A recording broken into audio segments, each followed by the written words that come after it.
Hello everyone, आज है 23 दिसंबर और आज इस वीडियो में हम बात करेंगे यस बैंक के बारे में।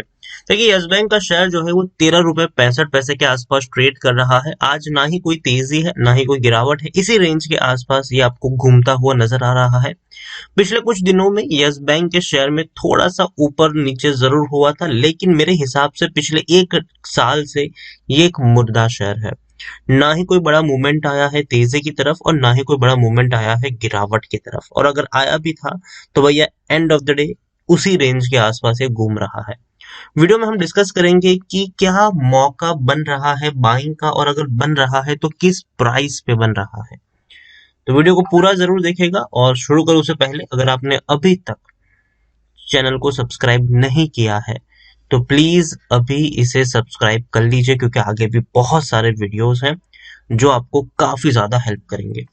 तो यस बैंक का शेयर 13 रुपए 65 पैसे के आसपास ट्रेड कर रहा है, और पिछले एक महीने में अगर हम देखें तो यहाँ पर 8.5% का ग्रोथ जरूर है।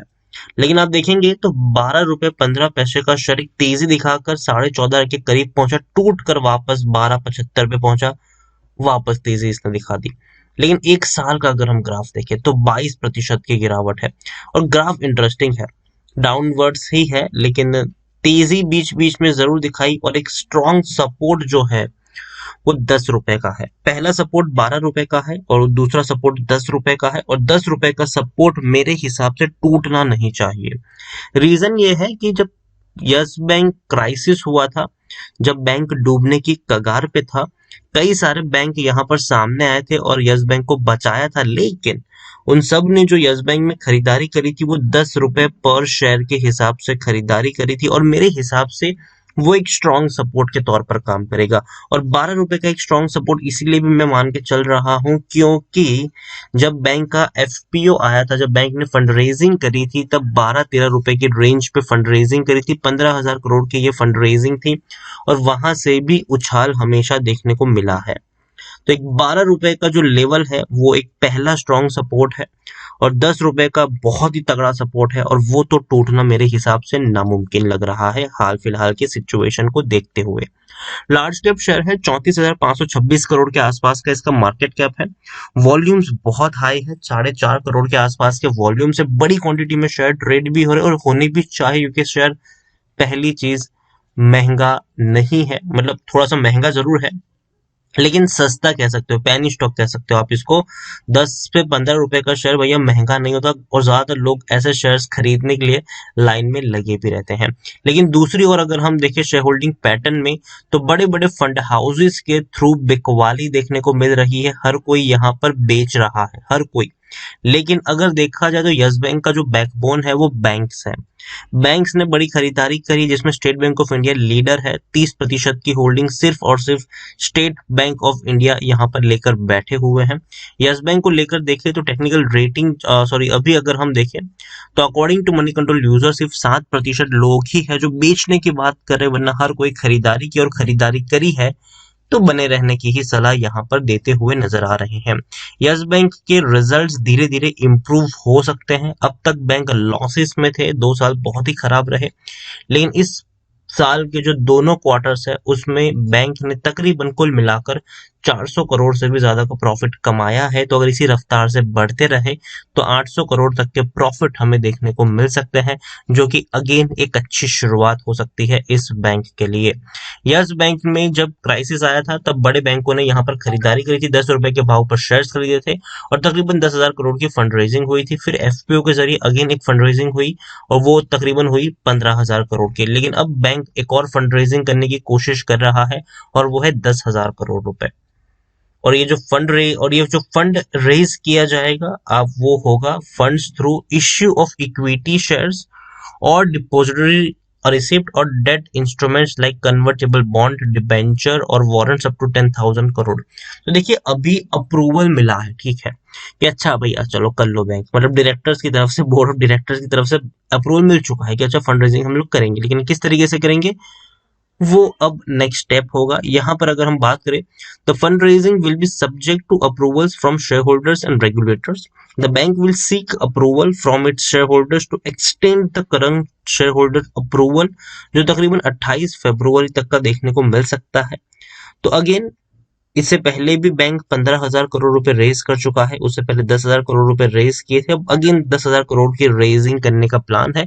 मेरे हिसाब से एक अच्छा प्लान है, क्योंकि भैया बैंक को ज्यादा से ज्यादा पैसों की जरूरत पड़ती है, और अगर ये फंड रेजिंग भी सक्सेसफुली होती है तो ही एक अच्छा चीज इनके लिए माना जाएगा। यहाँ पर देखिए तो खरीदारी का सही मौका है, क्योंकि शेयर ओवरबॉट जोन में नहीं है और ना ही कोई रेड फ्लैग नजर यहाँ पर आ रहा है।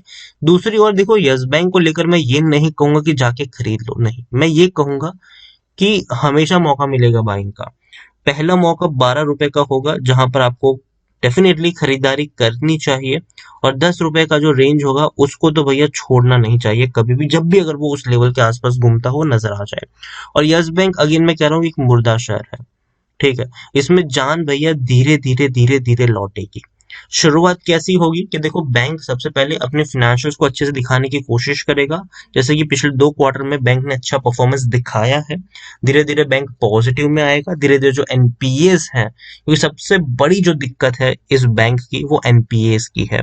ऐसे लोन बांटे गए जो कभी रिकवर नहीं हो पाए, काफी ज्यादा एलिगेशंस लगे कि भैया जो फंड्स है उसको डाइवर्ट भी किए गए हैं, और कहीं ना कहीं बैंक की रेपुटेशन जो है वो मिट्टी में मिली भी थी। लेकिन अब धीरे धीरे चीजें बाउंस बैक हो रही है, चीजें बेहतर हो रही है, लेकिन बेहतर एक दिन में नहीं होगी, एक महीने में नहीं होगी, एक साल में नहीं होगी, थोड़ा सा वक्त लगेगा यहाँ पर, मतलब थोड़ा सा ज्यादा, थोड़ा ज्यादा ये वक्त यहाँ पे लगने वाला है।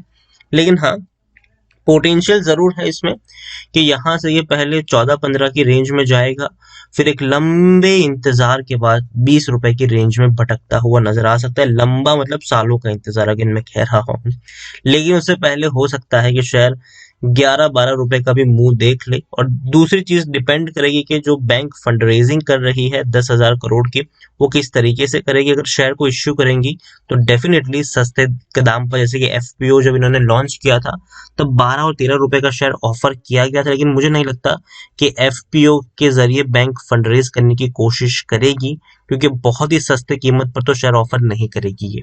तो मेरे हिसाब से मैं यही कहूंगा यस बैंक को लेकर कि 12 रुपए का रेंज अगर मिलता है यहाँ पर खरीदारी का, डेफिनेटली खरीदारी की कोशिश कर सकते हो। और अगर मार्केट की हालत और ज्यादा खराब रही हो, अगर गलती से भी शेयर 10 रुपए की रेंज में भटकता देखने को मिल गया, डेफिनेटली वहां पर भी खरीदारी के मौके हैं। लेकिन लेकिन लेकिन लेकिन लेकिन वही लोग खरीदारी करे जो लॉन्ग टर्म के लिए यहाँ पर बने हुए हैं। शॉर्ट टर्म में भैया कोई चमत्कार नहीं होने वाला है, इनकी जो बुक्स है उसको क्लियर होने में वक्त लगेगा।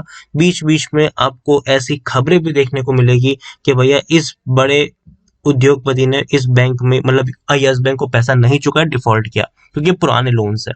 तो ये चीजें देखने को मिलेगी आपको आने वाले वक्त में भी। लेकिन जो इनकी लोन बुक है वो धीरे धीरे बेहतर होती जाएगी, और उसी लिए जो एनपीएस भी है वो धीरे धीरे इनके क्लियर होते जाएंगे। सभी क्लियर नहीं होंगे भैया, डेफिनेटली बड़े नुकसान देखने को अभी भी मिलेंगे।